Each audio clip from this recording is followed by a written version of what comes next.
Bueno, arranquemos. Sí, Si querés, cuando termines de exponer, leemos algunas preguntas que hagan los colegas y ahí se las respondemos y hacemos un cierre. Bueno, antes que perfecto. nada, quería agradecerte haber aceptado la invitación. La verdad que para la agrupación es importante tener intelectuales como vos.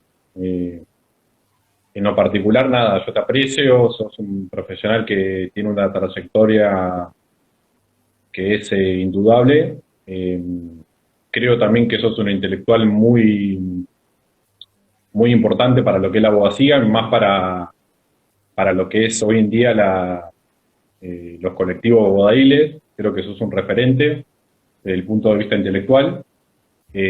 Particularmente a vos, bueno, te conocí trabajando juntos en el Ministerio de Justicia, así que te conozco hace años y sé también el nivel de profesional que sos y creo también que para la abogacía y para nuestra agrupación es muy importante y es un honor tenerte acá para, primero nada, que puedas hablar de un tema muy importante que no solamente nos repercute a los colegas, también creo que es importante saber cómo es la selección de jueces en el mundo y también en particularmente acá en Argentina.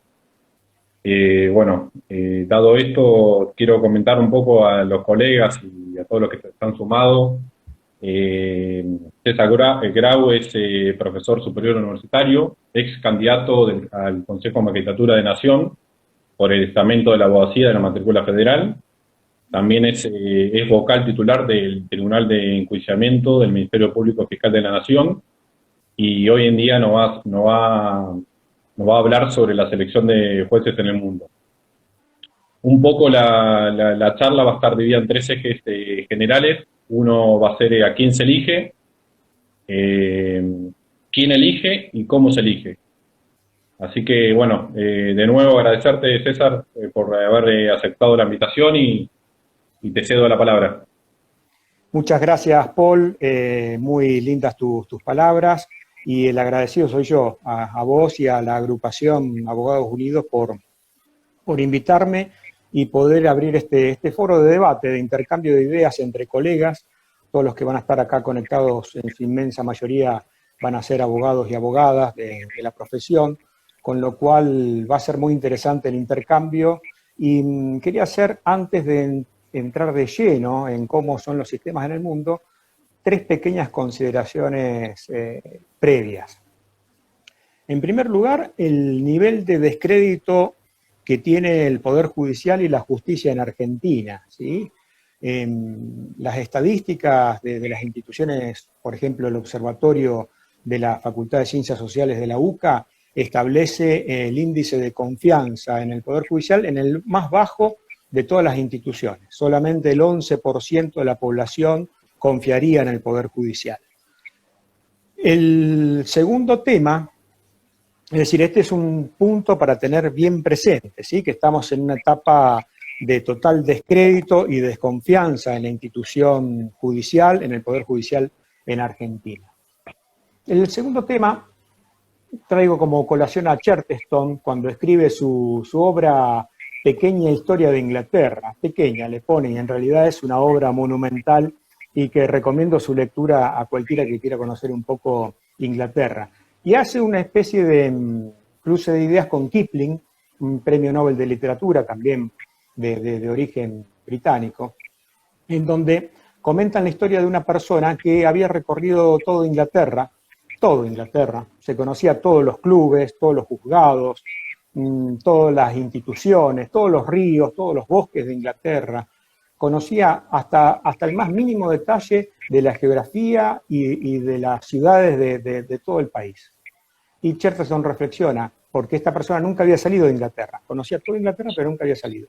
Dice, el señor Jones, pongámosle, recorrió toda Inglaterra, conoce toda Inglaterra, pero no conoce Inglaterra, porque no salió nunca a Inglaterra y no conoce en comparación con otros lugares cómo es su país. Esta es la segunda reflexión previa, por eso la importancia del estudio del derecho comparado y los sistemas comparados, y qué podemos tomar y qué podemos asimilar en nuestro sistema, y no generar, como esta obra de H.G. Wells, La isla del doctor Moreau, no sé si alguien la leyó, que hacía experimentos genéticos y cruzaba, supongamos, un puma con un elefante, y bueno, y salían, en definitiva, salían monstruos. Y también pasan que se crean monstruosidades jurídicas cuando se mezclan sistemas totalmente heterogéneos, como vamos a ver más adelante en esta pequeña exposición introductoria que voy a hacer, porque después me gustaría el debate, de mezclar el origen nuestro de la Constitución en Estados Unidos y un sistema de Consejo de la Magistratura de origen continental y basado en otra idiosincrasia distinta a la norteamericana. Y eso es Argentina, una mixtura realmente muy, muy rara de cuestiones. Y la tercera cuestión es que del estudio comparado de todos los sistemas constitucionales del mundo, nosotros podemos encontrar sistemas en donde hay una prevalencia del poder ejecutivo sobre los otros poderes, sobre el legislativo y el judicial. ¿Sí? Ejemplo, los países monárquicos, ¿sí? O los países árabes, hay una prevalencia del poder ejecutivo sobre los otros poderes. O Francia, para citar un país europeo, hay una prevalencia del ejecutivo sobre los otros poderes. Hay países que tienen una prevalencia del legislativo sobre los otros poderes. Ejemplo, todos los países que tienen sistema parlamentario de gobierno, en Europa especialmente, ¿sí? Italia, España, en donde bueno, el primer ministro depende de la venia del Parlamento y bueno, Suiza por antonomasia. Y el Parlamento, el legislativo, tiene una preeminencia. Siempre hay preeminencia de uno de los tres poderes por encima de los otros, en este juego de pesos y contrapesos que se llama división de poderes. Y hay muy poquitos países en el mundo, y un solo país en el mundo que tiene una preeminencia notable del poder judicial sobre los otros poderes. Y ese país es el nuestro, es Argentina. En Argentina, hoy la Corte Suprema de Justicia ha dictado una sentencia en donde, bueno, determina una determinada situación respecto a la situación de traslado de algunos magistrados, y esa resolución es inapelable y es la última palabra en la materia. Vamos a ver que esto no es así en el mundo. Bueno, pero vamos a adentrarnos en cómo se elige, cómo se llega a ser juez en determinados lugares del mundo. Hay una conceptualización que tenemos que hacer. Podemos hacer quién elige a los jueces, esto es importante saberlo. Hay que responder tres preguntas. ¿Quién elige a los jueces? ¿A quién se elige? ¿Y cómo se elige? En la conclusión, yo les voy a decir que hay una cuarta pregunta. ¿Para qué se elige a un juez? Vamos a la primera. ¿Quién elige a los jueces? Acá tenemos dos grandes divisiones de quién elige a los jueces. Tenemos una forma directa o indirecta. ¿Cuál sería la directa? La directa es la forma más pura de elección de jueces. Es directamente el pueblo elige, ¿sí? En una elección libre y democrática. Este sistema de elección popular de jueces no es algo exótico, ni es algo mínimo en el mundo. En muchísimos países del mundo, incluso en el país, digamos, más importante, que es Estados Unidos, y hay que reconocer que es la economía número 1 del mundo, de los 50 estados, en más de 40 hay una elección popular de jueces, ¿sí? Esta elección popular de jueces tiene, a su vez, dos variantes. Puede ser una elección popular partidaria o una elección popular no partidaria. ¿Cómo sería la elección popular partidaria? Bueno, se da en Mississippi, en Alabama, en Texas, en varios estados norteamericanos. En Texas, aún los jueces de la Corte Suprema de Justicia son electos popularmente y van por los partidos políticos, el Partido Demócrata, el Partido Republicano, y la gente vota como si eligiera un gobernador, un intendente, un diputado, un senador. Duran 6 años en sus funciones y hay algunas críticas a este tipo de sistemas de elección popular, sea la partidaria o la partidaria. ¿Cuál es? Es el financiamiento de las campañas políticas. En Estados Unidos, en estos estados, hay una regulación muy, muy específica, muy detallada, que establece límites a los financiamientos de las campañas. A este efecto, yo he traído alguna bibliografía para compartirles, que es de muy fácil lectura, de muy fácil acceso, y que les va a aclarar la mente de que es algo muy, muy común en el mundo. Hay un autor de novelas que es muy conocido, que se llama John Grisham. Se ve bien acá el libro, ¿no? Sí, sí, perfecto. Este libro lo recomiendo mucho, se llama La apelación. La apelación es un libro, es un poco de nivel medio, pero se lee de forma voraz, porque tiene una capacidad de atrapar al lector muy, muy importante. ¿De qué se trata la apelación? ¿Por qué les traigo a colación este tema? Está ambientado en el estado de Mississippi, ¿sí? Que yo les decía que había una elección popular de jueces. El libro comienza, les voy a expoliar un poco el libro para que entiendan cuál es la dificultad de un sistema de elección popular. Vamos a hablar de los pros y contras de los sistemas que hay en el mundo. Comienza con la sentencia de primera instancia condenando a una gran empresa multinacional por un daño ambiental, ¿sí? Incluso con daños punitivos a esta empresa, por 200 millones de dólares. La empresa apela y considera que casi está perdida la apelación. Pero ¿qué pasa? Se vienen las elecciones en la Cámara de Apelaciones de ese estado de Mississippi. Entonces el dueño, el CEO de esa empresa, contrata a una empresa, una consultora especializada en campañas electorales de jueces, que existen, después yo lo verifiqué, y existen en la realidad, o sea que muchas de las cosas que cuenta la novela existen, y buscan un candidato sobre la jueza que está actualmente en ese cargo de la Cámara de Apelación y que es muy pro ambiente, o sea que la jueza se presentaba a revalidar el título, revalidar el cargo de jueza de Cámara. Y bueno, y empieza todo un juego publicitario, una campaña de demonización a esta jueza, empiezan a convencer a la población, y de eso se trata la intriga, en definitiva, de cómo se puede manipular o no una elección popular. Por eso el resquemor principal que hay en este tipo de sistemas es el tema del financiamiento de las campañas. Por eso la distinción entre si es partidaria o no partidaria, hay que tener presente esto, porque en las elecciones, aún que son no partidarias, ¿sí? Que hay varios estados que tienen elección no partidaria,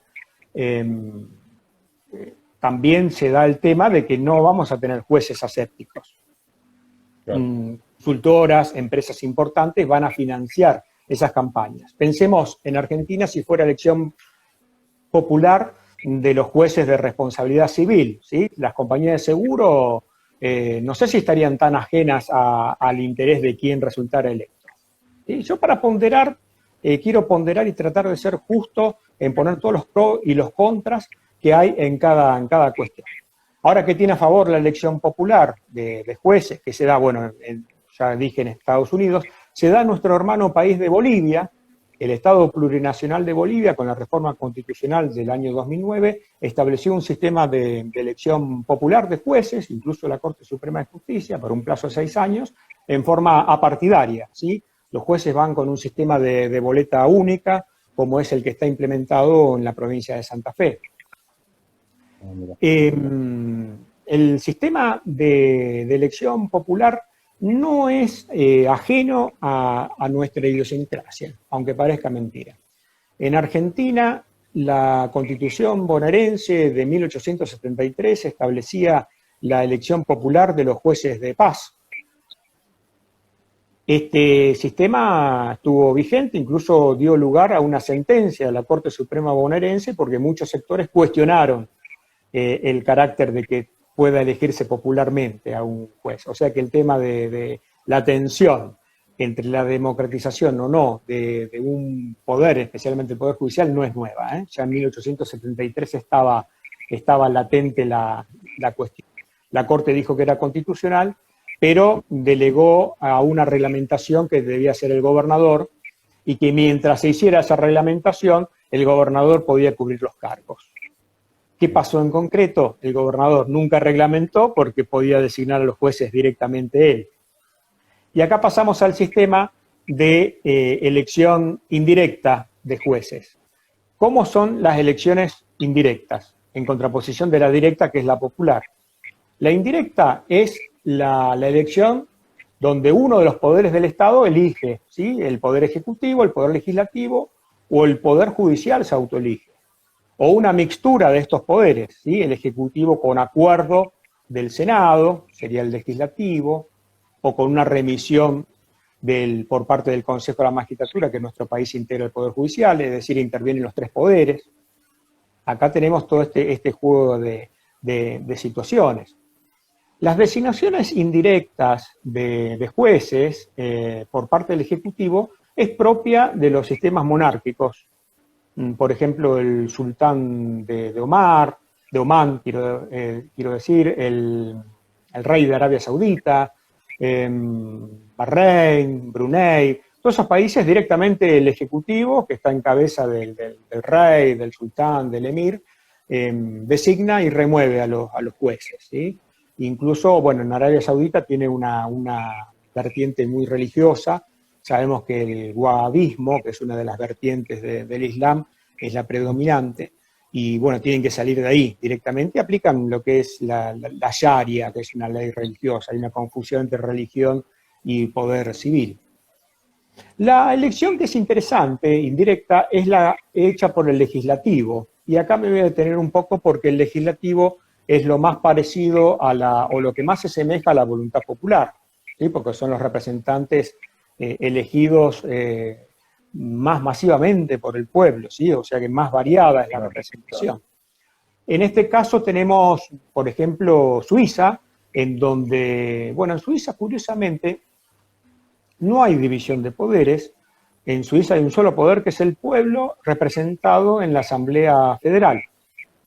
La Asamblea Federal elige a los otros dos poderes, elige al presidente y al vicepresidente de la nación, ¿sí? Que tienen la duración de un año en sus funciones.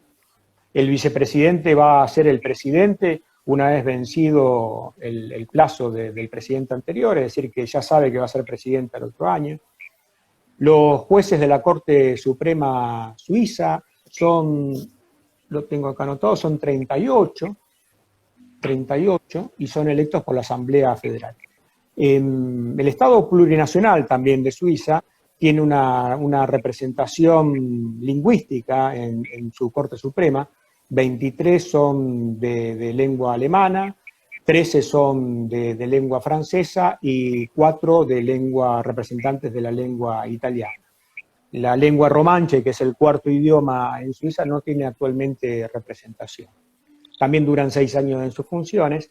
Y también tiene Suiza un sistema de división por cantones. Es una república federal en serio. Los cantones tienen una autonomía muy grande y en algunos cantones hay elección popular, ¿sí? Por ejemplo, el cantón de habla germana, el cantón de Glarus, tiene elección popular directa, y en algunos lugares chiquitos de Glarus, que son comunas realmente muy limitadas en cuanto a la población, las elecciones se hacen en asamblea popular a mano alzada. Es una cuestión notable, ¿no? Que un país tan importante como Suiza tenga ese sistema. Dos cosas más respecto de Suiza y para pasar a otros sistemas. No es necesario ser abogado, y esto va a quién se elige, ¿sí? Más que quién elige, a quién se elige. No es necesario ser abogado para ser juez en Suiza, incluso para ser juez de la Corte Suprema de Justicia, ¿sí? Como tampoco es necesario ser abogado en Argentina para ser legislador o ser presidente de la República. El presidente de la República dicta normas jurídicas, dicta decretos, el Congreso dicta leyes, y muchos no son abogados, no tienen, simplemente por ahí saben leer y escribir, tienen estudios básicos, pero sí tienen que tener asesores y representantes. En el caso de Suiza tienen que tener secretarios letrados en esos supuestos. Hay muy pocos casos de jueces no abogados, pero bueno, está previsto en la norma y es una curiosidad para tener presente. Y habla acá quien es un abogado con casi 30 años de ejercicio en la profesión. Yo me recibí en el año 92, tengo más tiempo como abogado en mi vida que como no abogado, y amo a la profesión. Pero bueno, nobleza obliga, hay que citar todos los sistemas, ¿sí? Respecto a Suiza, la última particularidad que quería decir es que no se puede llegar a ser juez si no es a través de un partido político. Si el juez, el candidato juez, aún el de primera instancia, en la etapa de nominación, no declara públicamente cuál es su idea política, no su afiliación, no es necesario que esté afiliado a un partido político, pero sí tiene que declarar cuál es su idea política, no puede continuar en la carrera. es un sistema diametralmente opuesto, bueno, al nuestro y a los sistemas latinoamericanos, ¿sí? Está muy claro, ¿sí? El Parlamento suizo divide especialmente a los jueces de la Corte por identidades lingüísticas, territoriales, de género, respetan también una paridad importante de género, no así como nuestro país, donde de 5 jueces de la Corte hay una sola jueza, y perdimos una oportunidad histórica en el 2016, cuando se nominó y había 2 vacantes a dos varones. Ahí debió haberse equilibrado la balanza, por lo menos en la cuestión de género. Tampoco se respeta la balanza en la disparidad que existe en cuanto a la especialización. Bueno, eso respecto a Suiza y respecto a quién elige y a quién se elige, ¿sí? Entonces, para ir sintetizando, respecto a quién elige, tenemos los directos, que son los sistemas de elección popular, y tenemos los indirectos, que son los sistemas donde uno de los poderes del Estado elige, sea el Ejecutivo, el Legislativo, el Judicial, o un órgano especializado, que se llama, en nuestro caso, Consejo de la Magistratura, que existe en muchos países del mundo, como los países a los que mal copiamos nosotros, que son Italia y España. ¿Por qué digo que mal copiamos? Porque, bueno, en España se dio la discusión de la democratización de la justicia, como se dio en el 2013 acá. ¿Por qué? España tenía 20 miembros, tiene actualmente 20 miembros en el Consejo de la Magistratura, y de estos 20 miembros son 12 jueces y 8 representantes de la comunidad académica, abogados destacados, personalidades del mundo jurídico relevantes, ¿sí? 12 y 8. Ahora bien, España sale del franquismo, ¿sí? El franquismo dominó con mano de hierro desde la década del 30 hasta la muerte del mismísimo Franco, del dictador Franco, en el año 75. Muy parecido al proceso que tuvo Chile, ¿sí? Que le impuso una constitución y un sistema como para lo que se llamó la transición democrática, pero bueno, con bastantes condicionamientos. Uno de esos condicionamientos fue la creación del Consejo de la Magistratura. Estos 12 jueces se elegían a sí mismos, ¿sí? Y el círculo de jueces, la Asociación de Jueces Española del año 80, de lo que estamos hablando la discusión, era 99, como el Isoform, 99,9% de ideología franquista. Es decir, tenía una mayoría absoluta del Consejo de la Magistratura. Hubo un gran acuerdo político hasta del PP, que es el partido de derecha en España. En aquel momento había dos partidos, no existía ni Podemos ni Ciudadanos, había 2 partidos bien diferenciados, el socialismo, la socialdemocracia y el Partido Popular. Hubo un gran acuerdo de estos 2 partidos y cambiaron la legislación del sistema de elección de esos 12 jueces y dijeron, bueno, los 12 jueces los va a elegir el Parlamento, ¿sí? Es decir, darle una legitimación más popular. No fueron a elecciones, como pasó acá en el 2013, que se estableció en la 26.855 que los jueces y los representantes de la abogacía tenían que ir a elecciones populares, ¿sí? España era más limitada a la reforma. Pero también hubo gritos en el cielo. Esto se llamó enmienda Vandrés, para el que lo quiera buscar y profundizar, la que quiera profundizar, Vandrés con B larga, en el año 85. Y llegó al Tribunal Supremo Constitucional Español este tema. ¿Y qué dijo? Así como fue el caso Rizzo en Argentina, muy parecido, España más limitado todavía porque se le daba esa facultad al Parlamento, y dijo, es constitucional, porque no puede limitarse al poder popular. El poder popular prevalece por encima de los otros poderes que no son, si bien son populares, pero son populares en forma mucho más indirecta. El Poder Judicial tiene una legitimación popular, pero es a través de los otros poderes, ¿sí? Del Poder Legislativo y del Poder Ejecutivo, la legitimación que le da al Poder Judicial. En cuanto a quién se elige, que es el otro tema, voy bien de tiempo, el otro tema que quiero explicar y dar unas pequeñas pinceladas, ¿a quién se elige como juez? Tenemos 2 grandes sistemas, el sistema cerrado y el sistema abierto. ¿Qué significa cerrado y abierto en cuanto a quién se elige? Si los abogados de la profesión, el abogado del tribunal, el que patea los pasillos del tribunal, puede llegar a ser juez o no. Y esta reflexión, ¿por qué la hago? Porque Argentina nominalmente tiene un sistema abierto, es decir, que cualquier abogado puede anotarse en un concurso y puede llegar a ser elegido juez. Pero si vamos a las estadísticas, que mata mucho de los sueños y de los mitos y de las cuestiones que se disfrazan de grandes verdades, en las ternas del Consejo de la Magistratura, desde su creación hasta el año 2016, que es el ascenso del macrismo, solamente el 7% de los abogados que no tienen antecedentes en el Poder Judicial pudieron acceder a las ternas. El 93% de los ternados y las ternadas provenían de adentro de la estructura judicial. ¿Y por qué digo hasta el 2016? Porque a partir del 2016 hasta el 2019, digamos, porque este año prácticamente no ha habido concursos por el tema de la pandemia, la estadística llega al 98%. Es decir, que solamente el 2% de los abogados de la profesión, del ejercicio libre, que no han estado en el Poder Judicial, llegan a la magistratura. Y esto que se presenta como una verdad de perogrullo no es así en el mundo. Hay constituciones, como por ejemplo la de New Jersey, volviéndose a Estados Unidos, que establece que para ser juez en New Jersey, está en la constitución de ese estado norteamericano, hay que haber ejercido la profesión de matrícula, es decir, la profesión de abogado efectiva, no profesión de abogado en el Estado o en el Poder Judicial, profesión de litigio durante 10 años. Si no, directamente ni siquiera lo toman en consideración.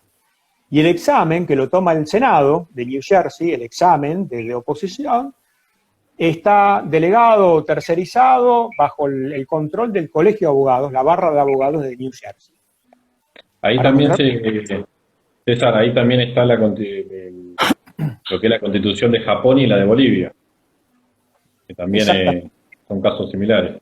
Bueno, Japón, está bien la pregunta la acotación que haces, Paul. Japón, la Constitución japonesa del año 46 establece que los jueces de la Corte Suprema de Justicia los elige el primer ministro de Japón, ¿sí? Elige a tal persona y lo designa y es designado en la Corte.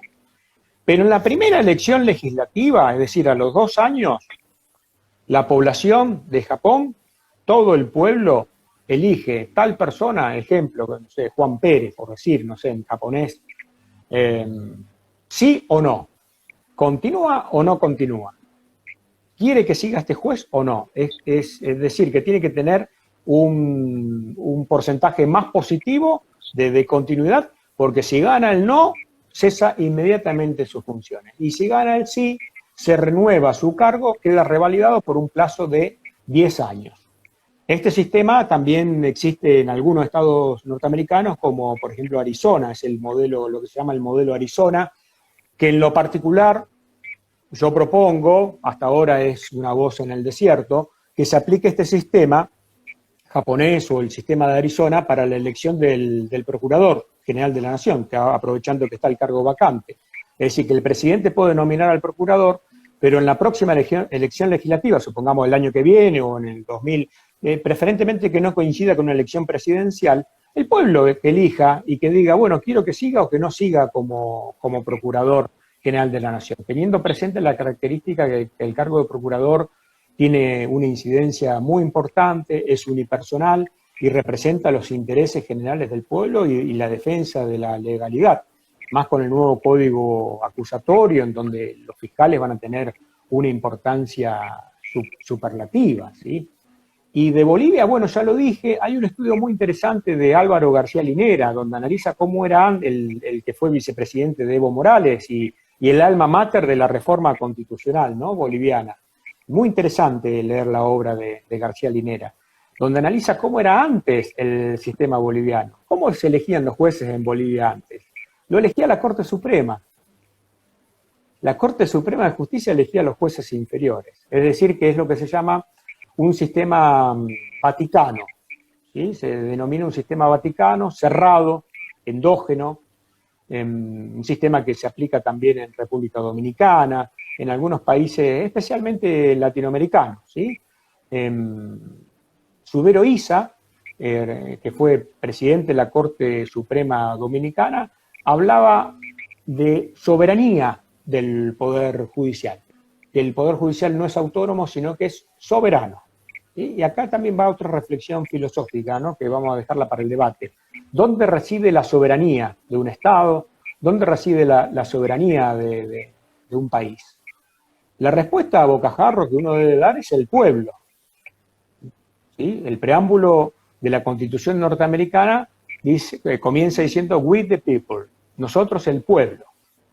Nuestra Constitución tiene una variación conservadora en ese sentido. Como dice, nosotros los representantes del pueblo.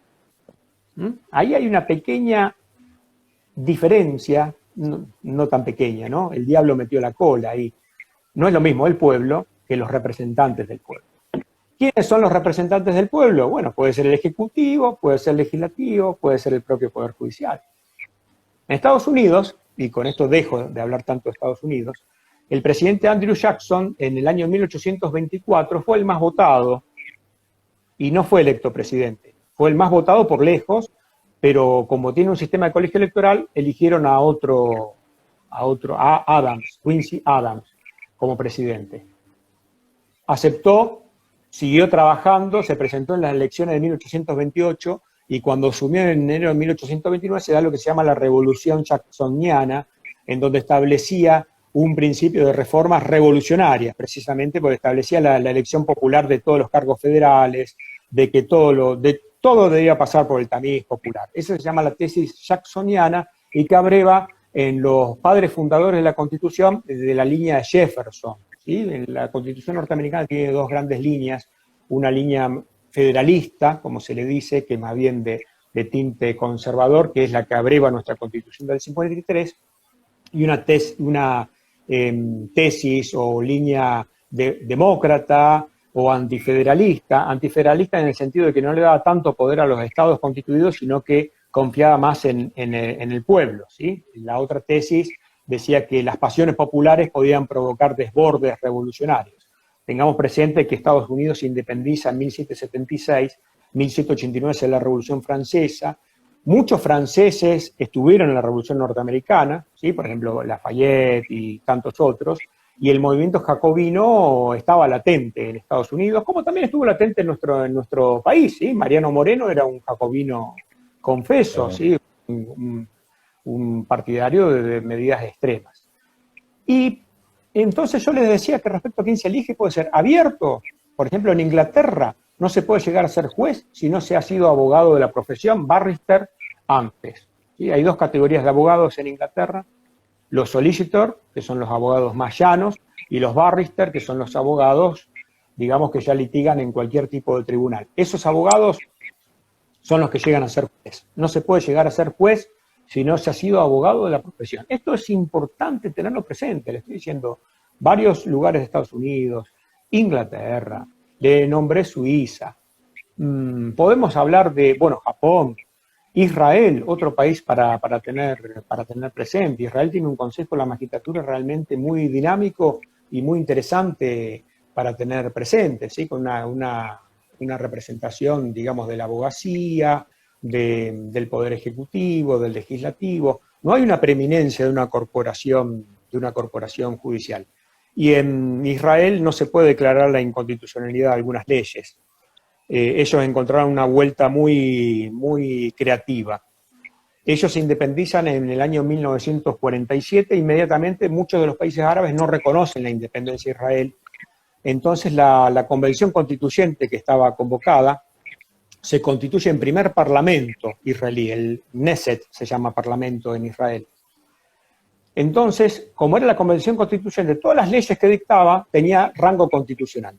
Israel es un país que no tiene constitución, sino que tiene una serie de leyes básicas que tienen un rango supralegal. Por lo tanto, un juez no puede declarar la inconstitucionalidad de esas leyes porque tienen rango superior a las leyes. Aunque en nuestro país tenemos varios casos de jueces que sí han declarado la inconstitucionalidad de la Constitución. ¿Sí? El caso Fait, constituciones provinciales han sido prácticamente desmembradas, desgajadas capítulos enteros, la de la provincia de Santa Fe con el caso Iribarren, Jueces de primera instancia declararon inconstitucional la Constitución, jueces que están en funciones. El juez Lavie Pico declaró inconstitucional nuestra Constitución Nacional, el 99, inciso 4, en el caso Highton de Nolasco, permitiendo que la señora Highton pudiera seguir en funciones sin necesidad de un nuevo acuerdo, a pesar de haber cumplido los 75 años de edad. Volviendo al tema, al hilo, en cuanto a quién se elige, tenemos los sistemas cerrados confesos, como por ejemplo el sistema chileno. En Chile se puede llegar a ser camarista si se es juez de primera instancia. Es decir, un sistema se denomina sistema cerrado o carrerista, ¿sí? Se hace una especie de carrera judicial, ¿sí? Se llega a juez de primera instancia, a camarista solamente pueden llegar los jueces de primera y a juez de corte solamente los jueces de cámara. Actualmente Chile morigeró un poquito, esperemos que con la reforma constitucional realmente se modernice. De los 21 jueces de la Corte Suprema chilena, 16 tienen que provenir de la carrera judicial y 5 pueden venir de afuera. Es decir, abrió un poquito el grifo en ese sentido. Y en cuanto a cómo se elige, ya para ir cerrando y abrir el debate de ideas, en cuanto a cómo se elige, tenemos también varios sistemas. El primero es el de concurso público. Bueno, tenemos, antes de entrar en estos tres sistemas, dos cuestiones. ¿Discrecional o no discrecional? Discrecional, ¿cómo se elige? A dedo, ¿sí? No discrecional sería reglado, ¿sí? Es decir, reglado es por concurso, por carrera judicial, es decir, yo estoy 3 años, puedo ascender, estoy 5 años, puedo ascender, en fin, toco una especie de escalafón, como les decía el caso chileno, República Dominicana. Hay algunos países más que también tienen un sistema así. El sistema de la administración pública francesa tiene también un sistema de escalafón. Y el sistema de escuela judicial, que es un sistema interesante y a la vez puede ser de dos maneras el sistema de escuela judicial. Puede ser abierto o cerrado. ¿Sí? Un sistema de escuela judicial cerrado es que solamente los del Poder Judicial pueden integrar esa escuela judicial.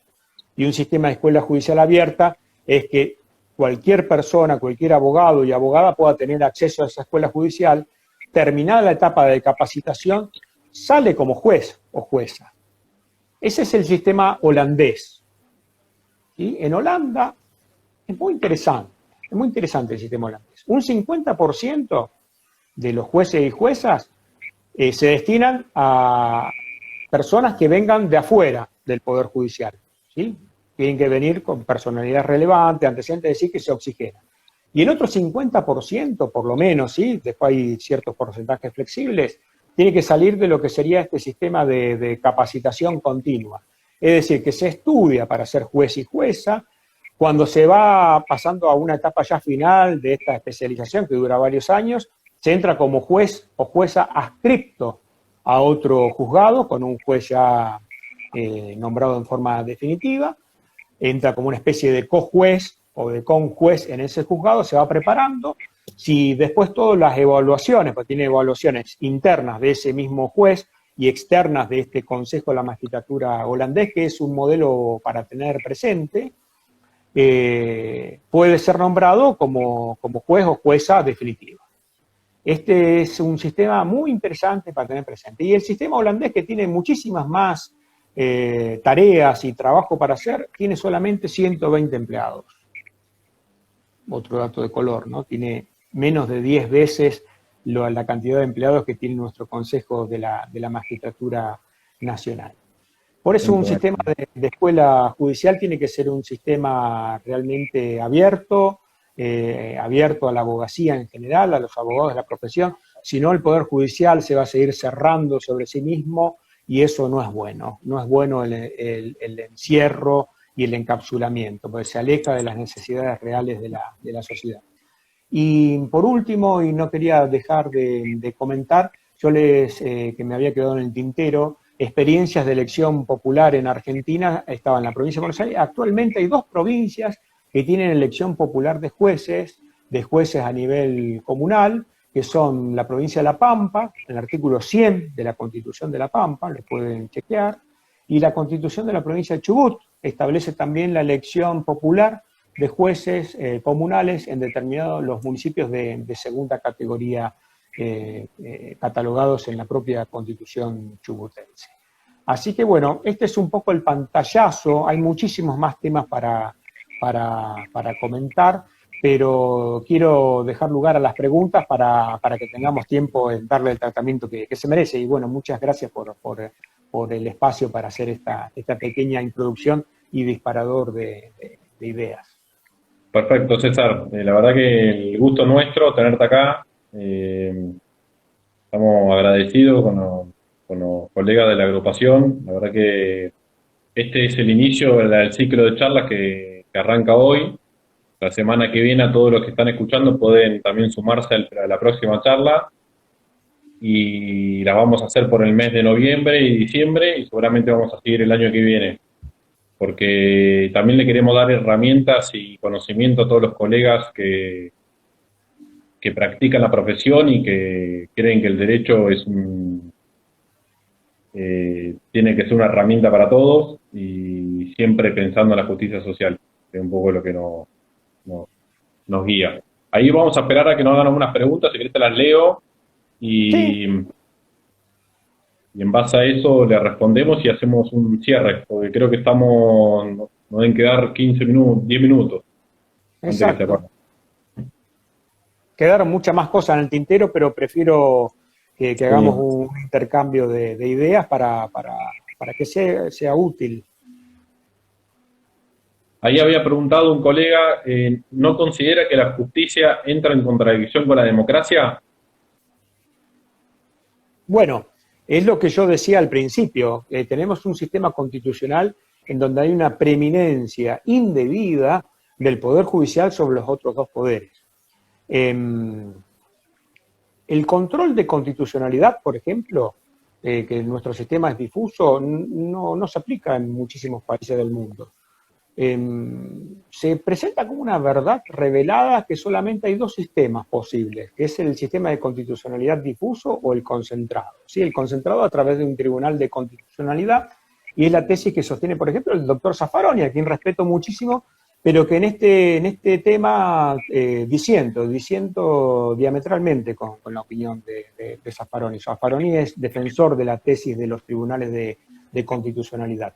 Le estaríamos dando, ¿y por qué disiento? Le estaríamos dando más poder a un tribunal. A ver, difuso es que cualquier juez o jueza puede declarar la inconstitucionalidad de cualquier ley. Concentrado es que solamente un tribunal específico, un tribunal de constitucionalidad, una corte de casación, una corte suprema, solamente ese tribunal puede declarar la inconstitucionalidad de una ley. ¿Sí? Le estamos dando mucho más poder todavía a un pequeño grupo de personas. ¿Sí? Es por esto que yo disiento. Pero existe otro sistema que es incluso el mayoritario en el mundo y de que nunca se habla. Hay países que impiden, por ejemplo, el control de constitucionalidad por parte del Poder Judicial. Porque el Poder Judicial tiene que analizar y ser la última palabra de los poderes máximos de los otros poderes, ¿sí? Del legislativo que sanciona las leyes o del ejecutivo. Y les voy a dar algunos ejemplos que nos van a abrir la mente a otros sistemas, que son los mayoritarios en los países más exitosos del mundo. Holanda, que yo les hablaba de Holanda. Artículo 120 de la Constitución holandesa. El Poder Judicial, ni siquiera la Corte Suprema, puede declarar la inconstitucionalidad de ninguna ley ni de un tratado internacional. Está totalmente prohibido. En Inglaterra no existe la posibilidad de que un tribunal de justicia declare la inconstitucionalidad de una ley del Parlamento, tampoco. En el sistema canadiense, la Corte Suprema puede declarar la inconstitucionalidad de una ley, pero esa resolución de la Corte puede ser anulada por el Parlamento canadiense. Miren si tenemos sistemas en donde se impide que el control de constitucionalidad quede en la esfera del Poder Judicial, en última instancia. Esto se origina en la Edad Media, este sistema. El que tenemos nosotros es un sistema hispánico, es de origen medieval, que ahora voy a hacer una pequeña mención a eso. Se origina en la época de Carlomagno, y especialmente cuando se desmembra el Imperio Carolingio en tres, en los francos, que después se crea Francia específicamente, el Sacro Imperio Germánico, que es Alemania, e Italia. que crea una segunda aristocracia. Antes la aristocracia la única que existía era la de espada, y a partir del Imperio Carolingio y su posterior desmembramiento, se crea la aristocracia de toga, ¿sí? En donde aparecen los abogados, los jueces, la delegación por parte de los monarcas a la función judicial. Y eso abreva mucho en todo lo que es después la legislación hispánica y la legislación de Indias, y que después se transforma en los sistemas latinoamericanos, en donde hay una preeminencia del Poder Judicial muy importante, ¿sí? En Honduras, la Corte Suprema de Justicia hizo un golpe de Estado al presidente Zelaya, directamente lo destituyó la Corte. Y la Corte Suprema Argentina podría llegar a tener determinadas funciones, puede sancionar, puede declarar la inconstitucionalidad de una ley sancionada por unanimidad del Congreso, y lo tenemos aceptado como una verdad revelada. Y no es así en otras partes del mundo. Tal es así que hay una polémica, y es el último libro que voy a recomendar hoy, que es esto, Carl Schmitt y Hans Kelsen, que habla de quién tiene que ser el guardián, el último guardián de la Constitución, ¿sí? Hay quienes dicen que tiene que ser el judicial, hay quienes dicen que tiene que ser el Poder Ejecutivo, como en Francia, que el presidente de la República es el que tiene el control de constitucionalidad, y hay otros que sostienen que es el propio legislativo. En Holanda, ¿cómo solucionaron el tema? Y ahí pasamos a otra pregunta.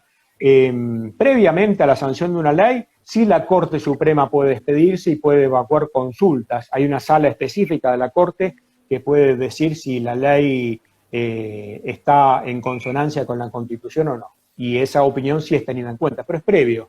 Y una vez que la ley está sancionada, es obligatoria para todos y para todas, como debe ser. El juez se transforma, como decía Montesquieu, en la boca de la ley. Te hago otra consulta que ahí están preguntando los colegas. ¿Qué otro sistema podríamos recomendar qué otro sistema del mundo recomendás para Argentina? Que podríamos aplicar. En primer lugar, democratizar en el sentido concreto de la expresión, la incorporación, con la incorporación de más abogados de la matrícula. Para esto en los concursos actuales, debería modificarse el reglamento de concursos, la ley del Consejo de la Magistratura, permitir que los abogados de la matrícula estén equiparados a los jueces y a los funcionarios judiciales, especialmente más que los secretarios. Si uno va actualmente a un concurso de la magistratura, el abogado de la profesión es calificado mucho menos que un funcionario judicial, ¿sí? Por ejemplo, un juez para un concurso tiene 3 puntos por cada año de antigüedad en el cargo. Y un abogado de la matrícula comienza teniendo 0,5. Es decir, que 3 años de juez suma 9 puntos, 3 años de abogado o abogada suma 1,5 puntos. Esa diferencia, ¿cómo la recorta? Haciendo un examen mucho más brillante que el juez. El tema es que el examen también está hecho a medida de los jueces y de los funcionarios judiciales, porque consiste en la realización de una sentencia, ¿sí? Como si la tarea del juez fuera simplemente y solamente la confección de una sentencia, y no la resolución de conflictos que exceden el marco normativo de guardar las formalidades de un escrito judicial. Entonces también los judiciales tienen ventaja en ese sentido. Y las posibles reformas que se van a hacer, incluso los del espacio, no solo del macrismo, sino también del Frente Todos, también van en perjuicio de esto, porque se habla de que se van a acotar los puntajes en las entrevistas, que en definitiva es la instancia más democrática que existe. Y esto es muy peligroso y hay que tener presente, hay que abrir los ojos ante esto y hay que dar la posibilidad de la discusión y del debate de ideas. ¿Por qué? Pues en la entrevista uno puede valorar la esfera democrática, de dónde viene la persona, qué hizo en su vida, aparte de recibirse de abogado o de abogada, qué trayectoria social tiene, cuáles son sus inquietudes, cuál es su sensibilidad. Todo eso, ¿dónde se va a evaluar si no es en una entrevista?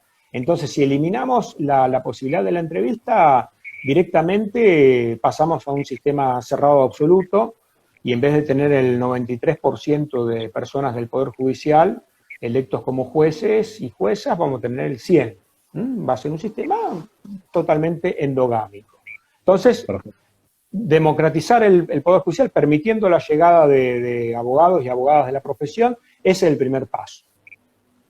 Bueno, ahí queda, si querés hacer un cierre, pues nos quedan creo que 6 minutos, sabes que no cierre. Bueno, el cierre es muy sencillo, simplemente son disparadores que elegí. Es muy vasto, muy extenso tratar de explicar el sistema de selección de jueces en el mundo. Tenemos más de 200 países y cada sistema está pensado y está hecho con determinadas idiosincrasias. Por ejemplo, no comenté los sistemas africanos.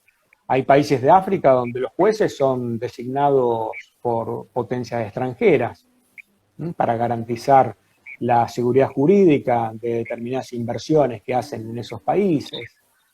Hay países que tienen también sistemas bastante exóticos en cuanto a la designación de magistrados. Pero si entramos en comparaciones, Argentina es el sistema sui generis más particular del mundo, ¿sí? Porque establece un sistema con tanta complejidad. Es un sistema, si vamos desde lo objetivo, ¿no? Es un sistema indirecto, ¿sí? Porque no hay elección popular, es indirecto. Es complejo o mixto, porque interviene más de uno de los poderes del Estado, intervienen los 3 poderes del Estado. El Consejo de la Magistratura, que integra el Poder Judicial, en nuestra Constitución así está establecido. El Poder Ejecutivo, que después elige a uno de los 3. El Poder Legislativo, especialmente el Senado, que presta o no presta acuerdo. Es decir, intervienen los 3 poderes y a través de un órgano especializado como es el Consejo de la Magistratura. Para después tener un producto de juez o jueza alejado de la realidad social y que da como resultado que el 89% de la población está totalmente descreída y desconfía y está descontenta del sistema de justicia actual. Acá tenemos muchas personas conectadas y creo que no debería haber ninguno prácticamente que esté conforme y satisfecho con el estado actual de nuestro Poder Judicial. Así que las enseñanzas del extranjero es como decía yo al principio de la charla, lo que decía Chesterton, simplemente para conocer más nuestro país y tomar las enseñanzas buenas de otros sistemas, ¿sí? Cruzando el charco, Uruguay, por ejemplo, los jueces de la Corte Suprema duran 10 años en sus funciones, por ejemplo, ¿no? Tienen duración limitada en los cargos. El carácter vitalicio de los cargos no se condice con el sistema democrático, casi no existe en el mundo el sistema vitalicio. El único país que lo tiene importante del mundo es Alemania y que tiene severísimos problemas en la actualidad y que, bueno, después en materia de otra charla podemos explicar largo y tendido el sistema alemán, que es un sistema también interesante para tenerlo. Y por último, quiero agradecer y la verdad que es muy importante que la agrupación en la que vos estás, Paul, pueda abrir estos canales de debates que nos debemos y que es necesario charlar, conocer otras experiencias, porque estamos colonizados mentalmente con muchos preconceptos que se han implantado como verdades irrebatibles, y no es así. Hay muchísimos mitos que tenemos que ir destruyendo para ir a una Argentina mucho más popular, más democrática, más inclusiva, y que esté acorde a los signos de los tiempos, ¿no? Al siglo XXI. Es verdad. Bueno, César, la verdad que muy claro tu exposición. Esperemos, seguramente te vamos a tener en otra charla, te vamos a invitar para poder profundizar en los conocimientos que tenés, que la verdad que a todos los colegas, no solamente a los integrantes de la agrupación, a todos los que se hayan conectado y pudieron escuchar, la verdad que estos conocimientos para el abogado a pie que patea tribunales, que la verdad que hizo un sacrificio muy grande para poder recibirse de abogado y también poder hacer carrera en la profesión, le viene bárbaro, que fue un poco la idea. Así que, bueno, a todos los que están escuchando, colegas, les quería comentar que la semana que viene vamos a tener otra charla, están invitados, también están invitados a sumarse a la agrupación.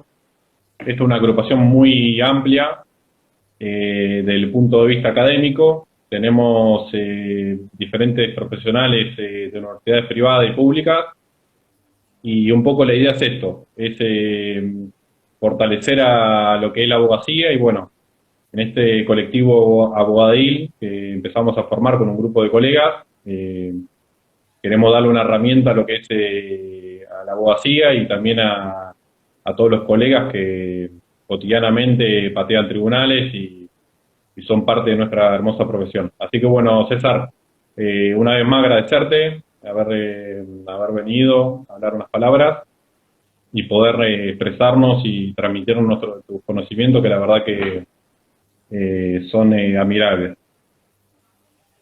Bueno, muchas gracias y a disposición para cuando querramos hacer... Ya te vamos a invitar de nuevo, seguramente. Otra parte. Bueno, Saludos. César, nos vemos. Saludos a todos.